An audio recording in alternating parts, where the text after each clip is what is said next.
Contohnya Al-Imam Nawawi membolehkan bid'ah hasanah. Al-Imam Al-Iz bin Abdissalam juga membolehkan bid'ah hasanah.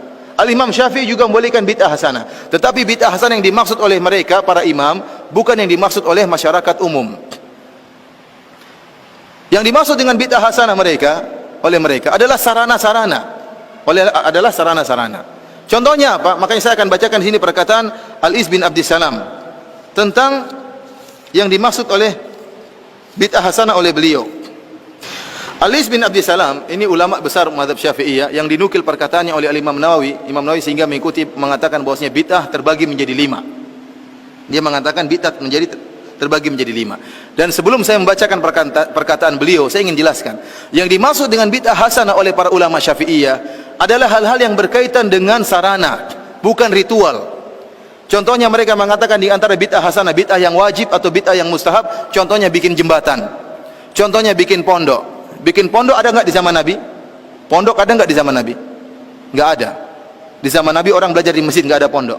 Tetapi di zaman sekarang dibuat pondok. Pondok itu bukan ritual ibadah, tapi pondok itu sarana untuk bisa belajar agama. Kemudian contohnya mereka mengatakan ilmu nahwu dan sorof, ilmu bahasa Arab. Di zaman Nabi tidak ada namanya ilmu nahwu dan sorof. Kenapa?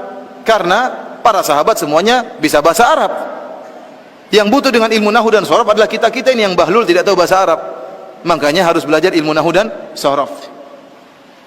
Ini tidak ada di zaman Nabi, namun ada di zaman sekarang, dan ini bukan ritual, tapi dia merupakan sarana untuk bisa memahami bahasa Arab. Contohnya lagi ilmu jarh wa ta'dil. Ilmu jarh wa ta'dil adalah ilmu untuk mempelajari dan mengetahui kredibilitas para perawi hadis. Hadis diriwayatkan oleh para perawi. Kita harus tahu bagaimana kredibilitas para perawi ini. Bisa enggak diambil periwayatannya atau tidak? Di zaman Nabi ilmu ini tidak ada. Kenapa? Karena para sahabat langsung meriwayatkan hadis dari Nabi, tidak melalui perantara perawi. Di zaman sekarang butuh, karena dari sahabat sampai kepada kita banyak perawinya, maka butuh namanya ilmu jarh wa ta'dil. Ilmu ini dinamakan dengan bid'ah yang wajib menurut sebagian ulama. Kita bilang ini yang dimaksud oleh para ulama dengan bid'ah hasanah adalah masalah sarana. Contohnya apa? Mikrofon, ini juga bid'ah, tapi dia sarana. Contohnya mereka mengatakan bid'ah hasanah adalah pengumpulan Al-Quran. Di zaman Nabi tidak ada pengumpulan Al-Quran, tetapi Al-Quran ditulis dalam lembaran-lembaran yang terpisah-pisah. Di zaman Abu Bakar ada ide untuk mengumpulkan Al-Quran lembaran-lembaran tersebut, dan ini disebut dengan bid'ah hasanah karena di zaman Nabi tidak ada. Tetapi pada hakikatnya dia bukan ritual ibadah, tetapi dia sarana untuk mempelajari Al-Quran. Maka butuh lembaran-lembaran tersebut dikumpulkan.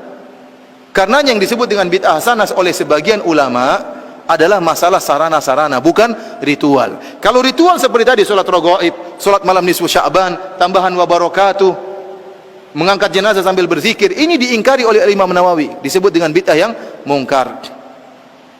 Sebagian orang-orang Indonesia tatkala melihat ternyata sebagian ulama Syafi'iyah membolehkan bid'ah hasanah, mereka salah paham. Mereka menyangka bid'ah hasanah yang dimaksud kreasi sebebas-bebasnya. Padahal tidak, yang dimaksud dengan bid'ah hasanah adalah masalah sarana dan sarana, bukan membuat ritual ibadah yang baru. Ya. Karena lihat, tatkala Imam Al-Iz bin Abdissalam mengatakan bid'ah terbagi menjadi bid'ah yang wajib, bid'ah yang haram, bid'ah yang mandub, dan bid'ah yang makruh, dan bid'ah yang mubah. Jadi bid'ah ada berapa? Wajib, mustahab, kemudian makruh, haram, dan mubah. Ada 5 macam bid'ah. Kemudian beliau menyatakan ada beberapa contoh bid'ah yang wajib, kata beliau. Yang pertama, berkecimpung dalam ilmu nahwu, yang dengan ilmu tersebut dipahami perkataan Allah dan perkataan Rasulullah. Hal ini hukumnya wajib. Menjaga syariat tidak mungkin kecuali dengan ilmu nahwu. Contoh kedua adalah menjaga kata-kata yang asing, yang gharib. Jadi di zaman Nabi tidak ada penulisan kata-kata gharib. Jadi ada bahasa Arab, bahasa yang luas, dan Nabi dan para sahabat mengerti bahasa Arab dengan detail. Kemudian berlanjut dengan berjalan waktu, sebagian ulama pengetahuan tentang bahasa Arab berkurang. Oleh karenanya bahasa Arab yang susah-susah harus ditulis, dikumpulkan supaya orang tidak lupa. Pengumpulan tulisan bahasa-bahasa Arab yang susah ini dianggap bid'ah yang wajib oleh Al-Iz bin Abdissalam. Ini ritual ibadah atau bukan? Bukan, dia bukan ritual, tapi hanyalah sarana untuk menjaga syariat.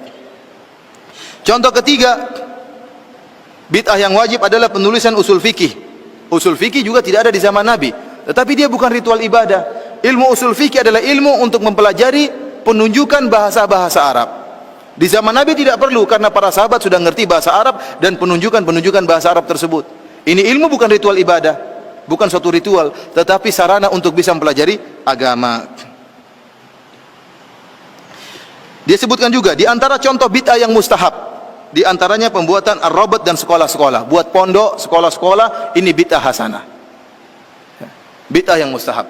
Dari sini ikhwani fillah wa akhwati fiddin azanillahu wa iyyakum, kita paham ternyata meskipun sebagian ulama Syafi'iyah membolehkan adanya bid'ah hasanah, namun bid'ah hasanah yang mereka maksudkan tidak sebagaimana yang dipahami oleh banyak orang, sehingga mereka menyangka boleh berbuat kreasi dalam ibadah sebanyak-banyaknya. Ini tidak dibenarkan, ya.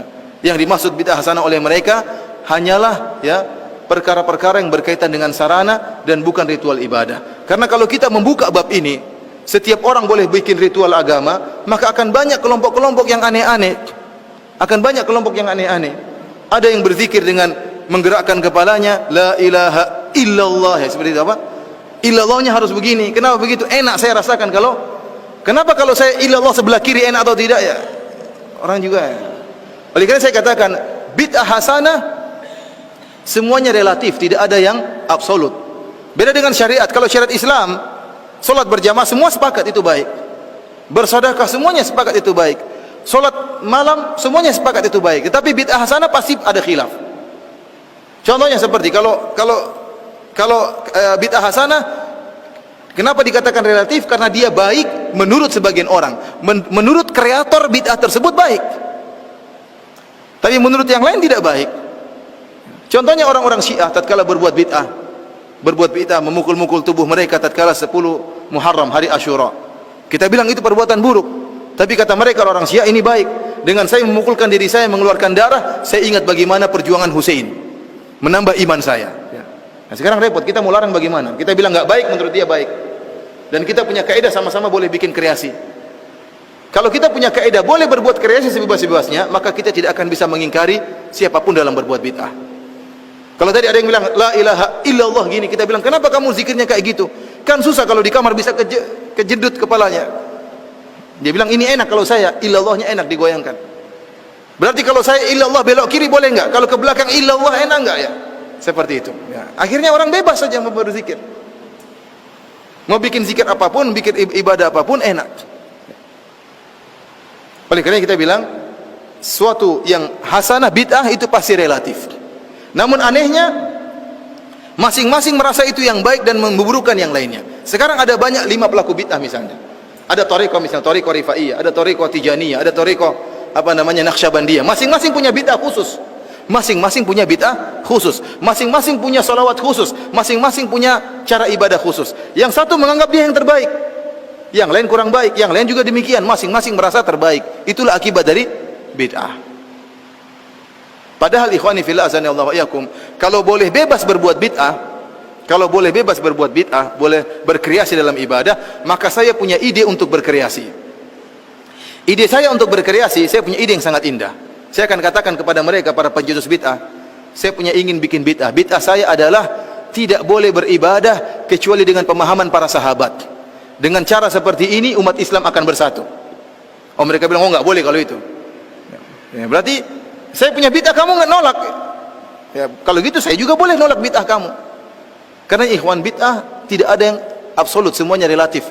Baik menurut masing-masing penciptanya, buruk menurut yang lain. Berbeda dengan syariat Islam, maka yang sudah sempurna maka disepakati kebaikannya oleh seluruh, ya, umat Islam, ya.